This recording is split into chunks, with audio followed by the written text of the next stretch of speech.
If you've ever been given something. Not because you earned it, not because you asked, but simply because someone saw you. Then this story is for you. Sometimes, what feeds us isn't food. It's the quiet reminder that we belong somewhere, even if just for a moment. Tonight, we're telling a story that doesn't begin with hunger, but with the question, has my child ever been seen as someone who might be hungry? If that question lingers in you too, hit that like button. Subscribe to Justice Reloaded HD. And stay until the end. Because this meal isn't about being full.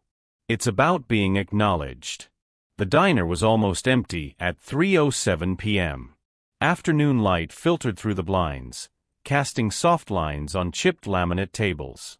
The lunch rush had ended, and only the quiet clinking of cutlery from the back room hinted that a few employees were finally taking their late breaks.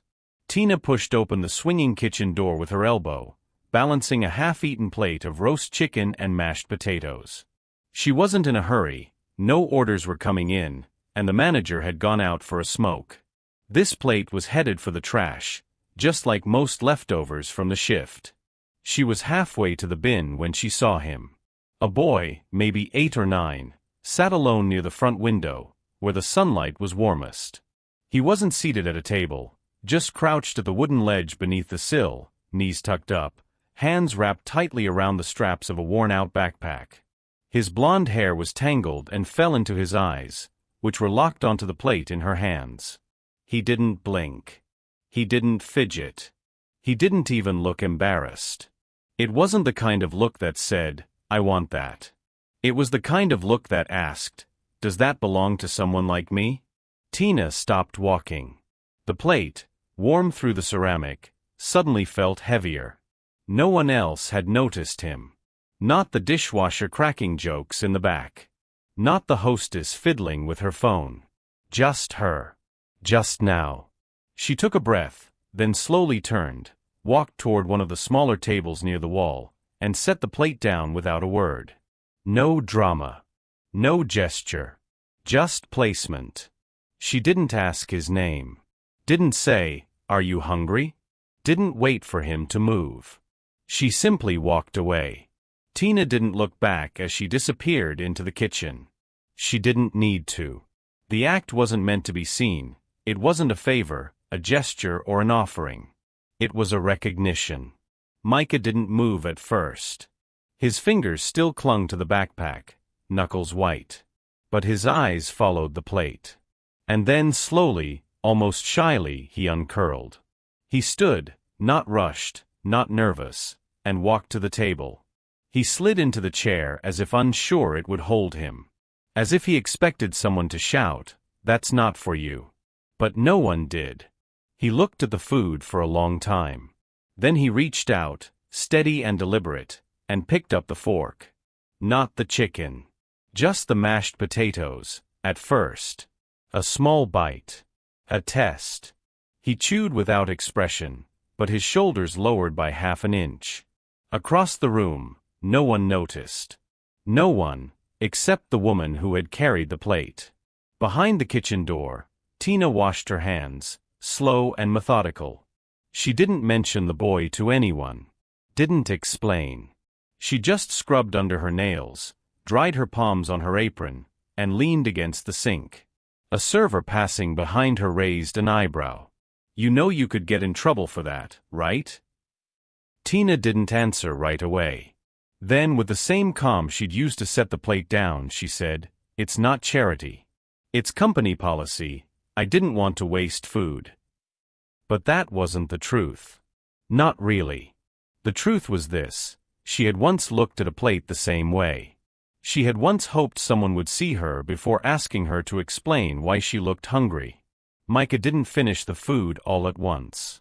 He paced himself, like he wasn't sure if there would be more. Like someone might take it away. But there was something unafraid in the way he held the fork.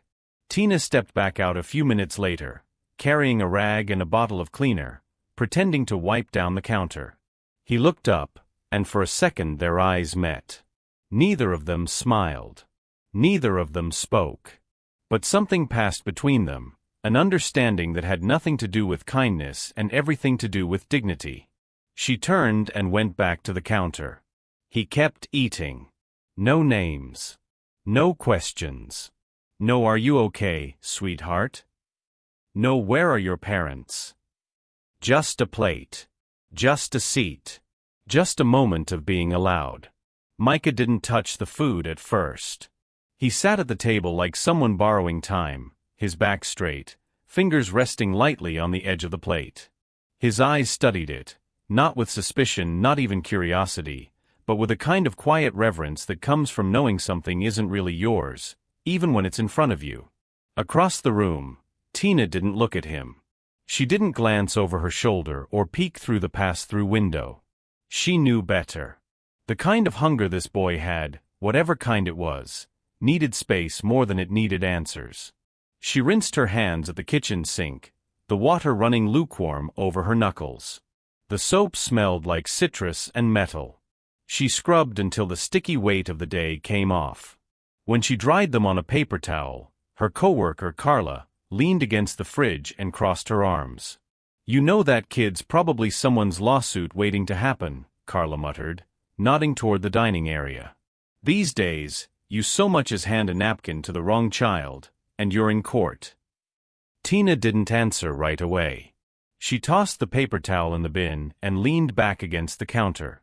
"It's not charity," she said, her voice even. "It's company policy. We don't throw out edible food." Carla snorted. "Company policy? Please." Tina didn't flinch. She didn't smile either. She just picked up a clean rag and began wiping down the prep table, her movements slow, deliberate. What she didn't say, but thought about saying, was this: "When you've been that kid before, you don't need to ask what to do."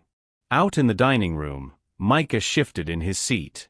He looked once toward the counter, but not to find anyone, just to confirm that no one was watching. Then he picked up the fork. There was no hesitation now. He wasn't testing the food for safety or waiting for approval. He simply began to eat. Not like a starved child, not frantically, but with the grounded focus of someone who understood this might not happen again. Every bite was measured. Not cautious, just fully present. And Tina still didn't look. The air in the diner took on a strange softness. The radio was still playing some old blues song, and the hum of the refrigerator filled the silence between the lyrics. It wasn't quiet, not exactly, but it felt like silence. A kind that gave room for people to be. Micah's shoes didn't touch the floor. They swung gently under the table, the only sign of movement beyond his hands. He didn't slouch. He didn't scarf. He ate with dignity, because he'd been offered it. Tina stepped back out a few minutes later to grab a new roll of paper towels from the storage shelf. She moved through the diner like it was any other shift. She didn't slow when she passed the table.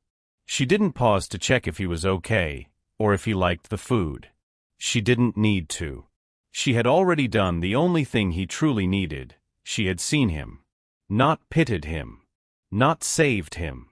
Just seen him. She made it halfway to the kitchen when Carla called after her again. "You seriously not gonna say anything to him? Not even ask where his folks are?" Tina turned slightly. Her voice was still calm, still quiet. "Not everything needs a witness."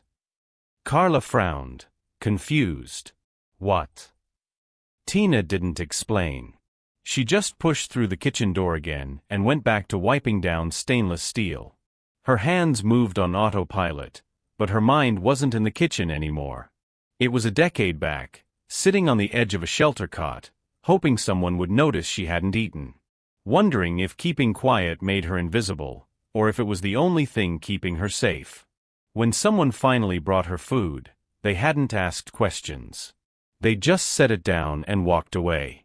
That memory never left her. It showed up again now, in the small silent boy with a too tight grip on his backpack and the quiet way he waited for permission without ever asking for it. Micah was still eating. And Tina was still not waiting for a thank you. Outside, a delivery truck rumbled by. The moment passed. But the air in the diner remained thick with something unspoken, a kind of mutual knowing that couldn't be bought or translated into company policy. It just had to be lived. The glass door rattled as Elliot pushed it open too fast, his breath still uneven from the rushed walk down the block. He scanned the room quickly, eyes sharp, every muscle in his shoulders tight. And then, he saw him. Micah sat at a corner table, his head slightly bowed, one hand wrapped around a fork, the other resting on the edge of the plate. He was eating. Calmly. Quietly. Like he belonged there. Elliot didn't move. He froze 2 steps inside the doorway, his eyes locked on his son, trying to make sense of what he was seeing. There was no danger, no distress. No crying, no panic. Just a child, eating. But the food wasn't his. And the woman standing near the counter, the one wiping her hands on a faded apron and moving with unhurried steadiness, she wasn't a teacher, a staff member, or someone he'd paid. She was a stranger. His instinct told him to move. To step in, interrupt, ask a dozen questions. Who are you? Why is my son eating your food? Why didn't anyone call me? But something in the room's stillness held him back. Micah didn't see him yet. And Elliot, for once, didn't want to be seen. He stayed where he was, one hand still gripping the door handle behind him. His son wasn't talking, but he was eating from a plate that someone else had noticed he needed. That plate wasn't a donation. It wasn't a handout. It had been offered without spectacle, without announcement. The woman hadn't crouched down or cooed or made a show of kindness. She had just acted. Elliot's gaze moved to her again. She was wiping a table now, humming under her breath, not looking at the boy, not watching for thanks. There was no performance in her hands, no flicker of self-congratulation in her eyes. She hadn't even noticed Elliot come in. She wasn't trying to impress anyone. And that, more than anything, unsettled him. For a man like Elliot, CEO, speaker at conferences, problem solver in boardrooms, control wasn't just habit, it was identity. When something needed doing, he made the call. He arranged the meetings. He made sure people got fed, if that was what needed to happen. But here was this woman, this waitress, doing something right for his child before he could even arrive. And worse, doing it without needing to be noticed. He didn't feel angry. Not really. But beneath the surface of his tailored coat and ironed shirt, something inside him shifted uneasily. It wasn't indignation. It was something quieter. Something like being unnecessary. Elliot let the door close behind him slowly. The soft click felt louder than it should have. Micah finally looked up at the sound. His eyes met his father's, and for a second, something flickered across his face. Not guilt. Not fear. Just surprise. Elliot gave a small nod. He didn't say anything. He didn't approach. Micah turned back to the plate. That simple motion hit Elliot harder than any confrontation might have. His son had already chosen to finish eating before coming over. Already decided that this moment, the warmth of food, the silence of safety, mattered enough to continue. And the woman hadn't interrupted it. She let it be. Elliot stood near the wall now, watching from a respectful distance, unsure if stepping in would help or only unravel what had settled so gently into place. The woman finally noticed him then. She didn't tense. Didn't smile. Just offered a small measured glance that said, "I know why you're here," without apology, without explanation. It was not defiance. It was clarity. Elliot held her gaze for a beat, then looked back at Micah. His son was chewing slowly, the way he always did when he felt safe. The way he never did at formal dinners or quick breakfast meetings. This wasn't about food. It was about something he hadn't offered, something he hadn't even thought to offer. Presence. Unstructured, undemanding, and real. He exhaled, quietly. There were no raised voices. No big gestures. No exchange of names. Just a moment suspended in humility, where the most powerful man in the room had nothing to fix, nothing to say, and nothing more valuable than the kindness already offered by someone else. The car was quiet. The kind of quiet that didn't feel peaceful, just full of things unsaid. Elliot kept his hands on the steering wheel, eyes focused on the road ahead, though there was barely any traffic. The engine purred low, a smooth hum beneath the tension. Micah sat in the passenger seat, still and thoughtful, his backpack clutched in his lap. He hadn't said anything since they pulled away from the diner. Elliot could still see the plate. The way it had already been touched, half-eaten, like someone had started a meal and then stopped, leaving just enough. It wasn't accidental. That woman, the waitress, had done it on purpose. She'd eaten first, then left the rest.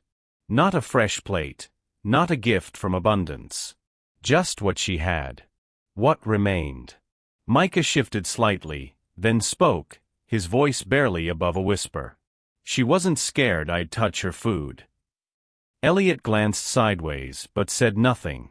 He hadn't expected that to be the first comment. Hadn't even considered it from that angle. She ate some, Micah continued, and then put it down. Like she knew I wouldn't take too much. Like she knew I'd only eat what was left. There was no blame in his tone. Just wonder. Elliot opened his mouth to respond, but the words didn't come. Because he didn't know what to say. Because it hadn't occurred to him, not once, that someone might see his son's hunger as something worth trusting, not managing. Micah stared out the window, not watching anything in particular. I didn't think she'd leave it. But she didn't ask me anything. Didn't even look scared. Elliot's grip on the steering wheel tightened slightly. He cleared his throat. She was just being kind. Micah shook his head, just a little. Not kind. Normal. Like I was normal. The words hit Elliot with more force than he expected. He'd spent years building a life that protected Micah, hiring aides, researching schools, paying specialists. All of it built on the belief that his son needed shielding, needed intervention, needed someone to step in constantly. And here was a woman, unknown, unpaid, unnoticed, who had given Micah something Elliot never thought to give, the space to feel ordinary. Not fragile. Not broken. Just a boy. Who could be hungry. Who could eat. Elliot kept driving. They passed a grocery store, a closed gas station, a park half-wrapped in late fall. The silence grew again, but this time it wasn't awkward. It was revealing. Micah turned toward him. She didn't ask my name, he said quietly. No, I guess she didn't, Elliot replied. She didn't ask yours either. Elliot gave a small nod, more to himself than to his son. I think, Micah said slowly, that was the first time I ever ate at a table with someone who didn't talk. Elliot glanced at him again, surprised. You mean, at school? No, Micah said. I mean, someone who just let me eat. Who didn't explain anything. Or wait for me to say thank you. The rest of the drive stretched long. The weight of Micah's words settled in Elliot's chest, not like an accusation, but like a realization. A slow dawning truth. He had never sat with his son in silence, not without trying to fix something. Not without watching, managing, measuring. Even meals had been structured, clinical. There was always an agenda. A purpose. A schedule. But this, what happened back there, that had no agenda. No protocol. Just quiet recognition. A plate. A seat. Enough trust to leave something behind. Elliot pulled into the driveway and cut the engine. Neither of them moved right away. The air between them felt heavier than the car itself. Micah finally broke the silence. Do you think she knew I'd be there? Elliot shook his head slowly. No. I don't think she knew. Micah nodded. But it felt like she did. Elliot didn't answer. He couldn't. Because somewhere deep down, under the layers of fatherly responsibility and corporate efficiency, something was pulling tight, stretching in a place he didn't know had limits. He wasn't angry at her. But he couldn't deny the pang in his chest when he realized she had given Micah something he hadn't. And that wasn't about food. That was about knowing. Knowing what to leave behind. Knowing when not to speak. Knowing that sometimes what a child needs is the thing a parent never thought to offer. The diner looked different when Elliot returned. It wasn't the lighting or the time of day. It was quieter, even emptier than before, but what struck him was how familiar it now felt. The corners weren't just corners anymore. They were places where something had happened. Something small. Something lasting. He walked in slowly, not rushing like before. This time, there was no urgency. Just intention. Tina was wiping down a booth near the back, her apron tied loosely around her waist, hair pulled up with a pencil. She didn't look up at the sound of the door. Didn't pause. Just kept moving in rhythm with her own world. Elliot stepped forward, then cleared his throat. She glanced up. Recognition flickered in her eyes. Not surprise, not curiosity. Just calm. The same calm that had unsettled him earlier. "I was hoping to talk to you," Elliot said, his voice more formal than he meant it to be. Tina set the rag down gently on the table and straightened. "About Micah?" He nodded. She didn't invite him to sit, and he didn't take it as a slight. She was still standing. So was he. "I wanted to ask," Elliot began, "why you did it." Tina folded her arms, not in defense, just comfort. "Did what?" "Fed him." She looked at him, not blinking, not softening. He didn't ask. "But I recognized that kind of hunger." Elliot nodded slowly, absorbing her words. "What kind was that?" Tina tilted her head slightly. "The kind that has nothing to do with food." That answer landed harder than he expected. He shifted on his feet. "I've spent years trying to make sure Micah had everything he needed," Elliot said quietly. "Therapists. Tutors. Nutritionists. Structure." Tina didn't interrupt. "I thought I was doing right by him," Elliot continued. "And then I saw him eat a stranger's food like it was the first time someone really saw him." Tina's gaze didn't waver. It probably was. The words weren't cruel. Just true. "I didn't feed his body," she added. "I just didn't let him feel invisible." Elliot's hand went instinctively to his coat pocket. He pulled out his wallet and held it, hesitating for a moment before opening it. A black card, crisp and weighty, peeked from its sleeve. He extended it toward her. "For what you did," he said. "And maybe, to say thank you the only way I know how." Tina looked down at the card, then back at him. "If you want to pay," she said softly, "sit down and eat with him." Elliot blinked. She nodded toward the booth by the window. That's what he was really hungry for. The weight of that sentence pressed into his chest. She didn't mean it metaphorically. Or maybe she did. Either way, it landed. He slowly lowered the card and tucked it away. "He doesn't talk much," Elliot admitted. "That's fine," Tina replied. "You don't have to say anything either."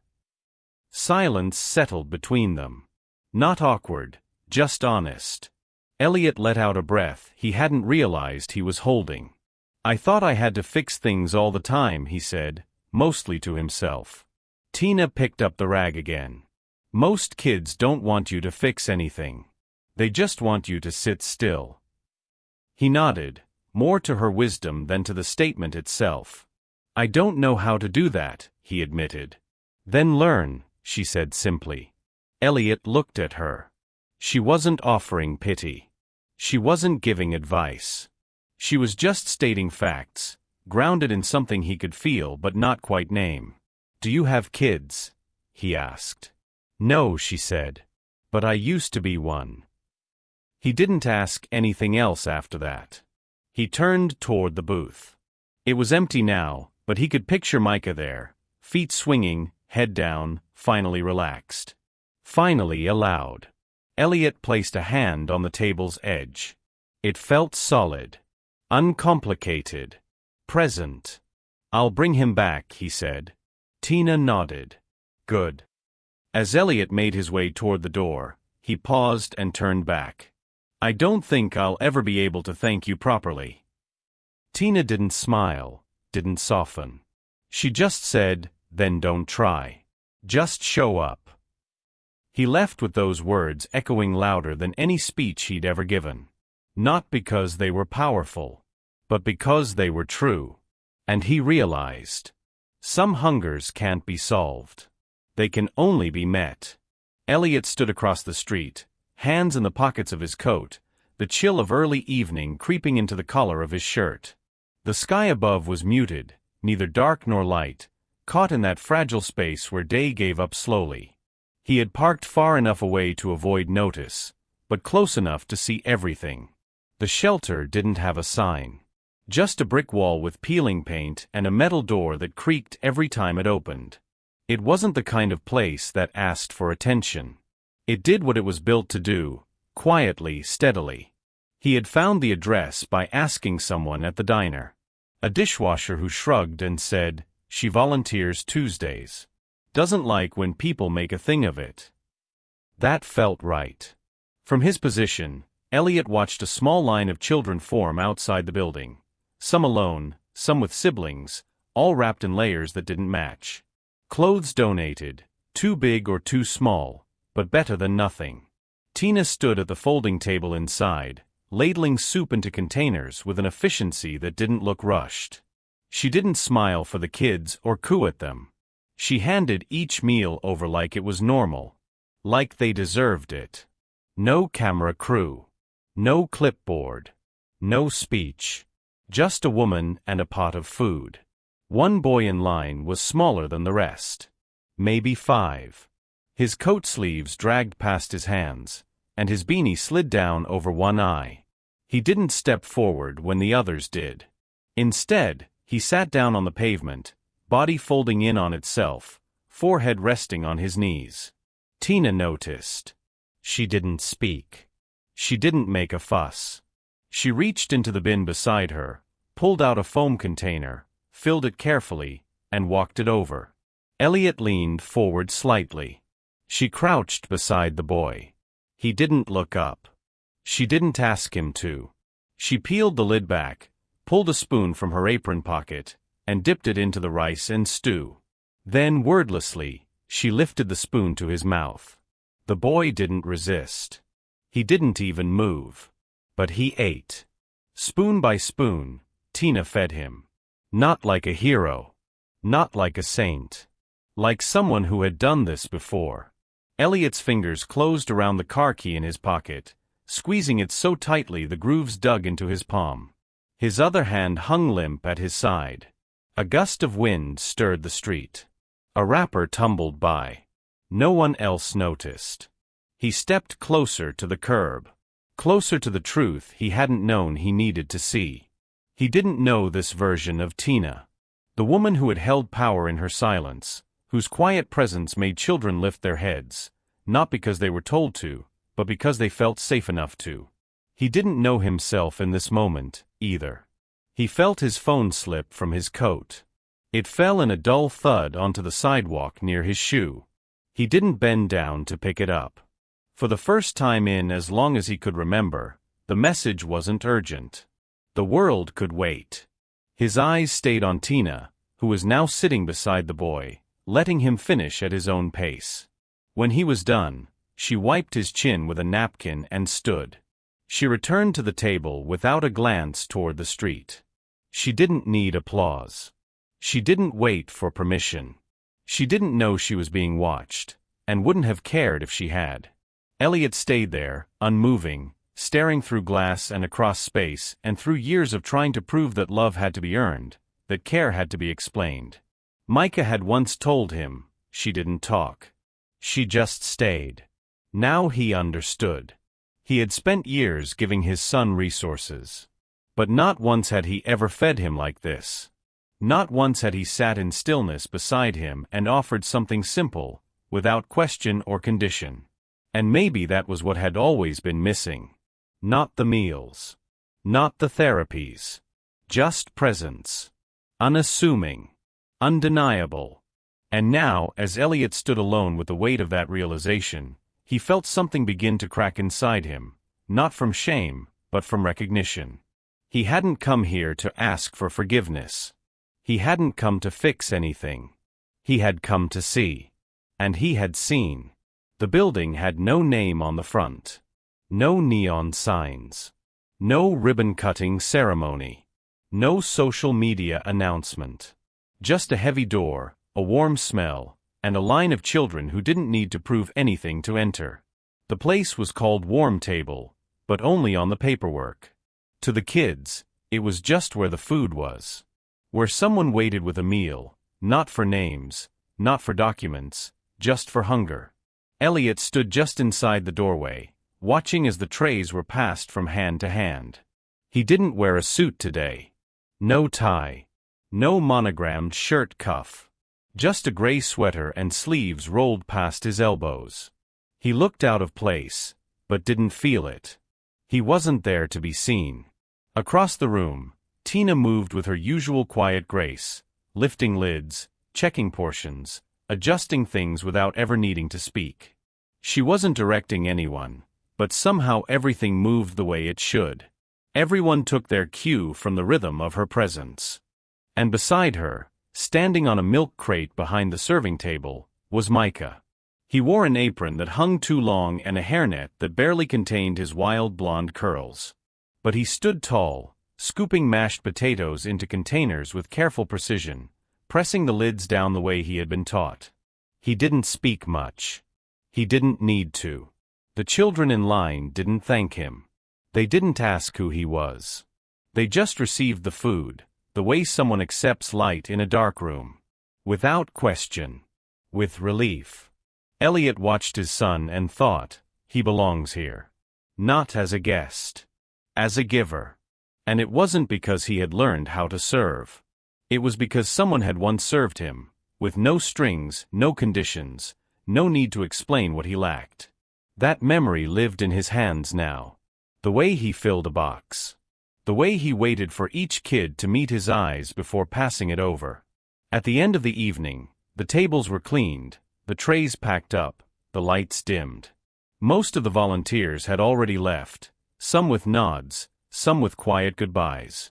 Micah stayed behind, wiping down the last of the counter. Tina was drying her hands when she approached Elliot, a folded piece of paper in her palm. "He wanted you to have this," she said. Elliot took it, unfolding it slowly. It was a drawing, done in bold crayon, uneven but deliberate. A boy sat at a table. Next to him was a figure, seated but not touching. Just near. No food, no faces. Just two figures. Present. At the bottom, in large, careful letters, Micah had written, "She didn't feed me. She stayed." Elliot didn't say anything for a long time. Tina didn't interrupt. There were no words to match what that sentence did to him. He had spent a lifetime feeding people the way he had been taught, through provision, resources, structure. But this child had captured, in 8 words and a drawing, a deeper truth than any he had ever understood. To feed someone sometimes meant to simply be there. And stay. No spoon required. No program. No plan. Just presence. Elliot looked at Tina, then at the drawing again. "He made this for me." Tina nodded. He said it's how he remembers that day. Elliot swallowed hard. His throat felt tighter than it should have. "I thought I'd missed my chance to be part of that." "You didn't," she said. "You showed up. That's what matters." He looked around the room again, the empty trays, the fading steam, the kids who had walked away with something more than food. This wasn't redemption. This wasn't penance. This was the continuation of something that had started with a plate of leftovers, and became a place where no child would ever have to eat alone again. Micah walked up then, still wearing the oversized apron, hands smudged with gravy and effort. He didn't speak, just stood beside his father and looked up at him. Elliot placed a hand gently on his son's shoulder. They didn't need to talk about what came next. They were already in it. When presence feeds more than food. There comes a point in life, often after raising children, managing careers, or simply surviving enough seasons, when we begin to realize that the most important things we gave were not the ones we could measure. This story, while simple on the surface, a boy, a plate of leftovers, a silent waitress, whispers something deeper to those of us who've lived long enough to understand its weight. We often believe that love is shown through doing, providing, fixing, organizing, protecting. And for many of us, that's how we were taught to show care. But there's a quieter kind of love, one that doesn't speak or explain. One that simply stays. Tina didn't feed Micah to fill his stomach. She fed him because she recognized something she had once carried herself, the pain of being unseen. And when Elliot, the wealthy, capable father, witnessed that act, he began to understand that presence is not passive. It is the most active form of love when done with intention. For those of us who have grown older, perhaps with grown children or grandchildren, it can be easy to feel that our role has shifted to the sidelines. We may no longer be the providers or the decision-makers. But this story reminds us that our presence, quiet, steady, and patient, still matters more than we know. You don't have to fix the next generation. You don't have to have all the right words. You just have to be there when the meal is served. Not for the food, but for the moment when someone dares to feel worthy of receiving it. And sometimes, the most important meals we'll ever serve are not the ones we prepare, but the ones we share in silence, without judgment, without condition. So if you're wondering what difference you still make, remember this. You may not feed someone with a spoon anymore, but your willingness to stay to notice, to sit beside someone who needs it. That may be the meal they remember for the rest of their life. If someone ever fed you something small, and kept nothing for themselves. If you've ever seen a child who didn't need saving, just needed not to be forgotten, then remember this. To feed someone isn't just about giving food. It's about saying, you belong here too. Like and subscribe to Justice Reloaded HD. And tell us in the comments, who gave you their leftovers, like it was exactly what you deserved?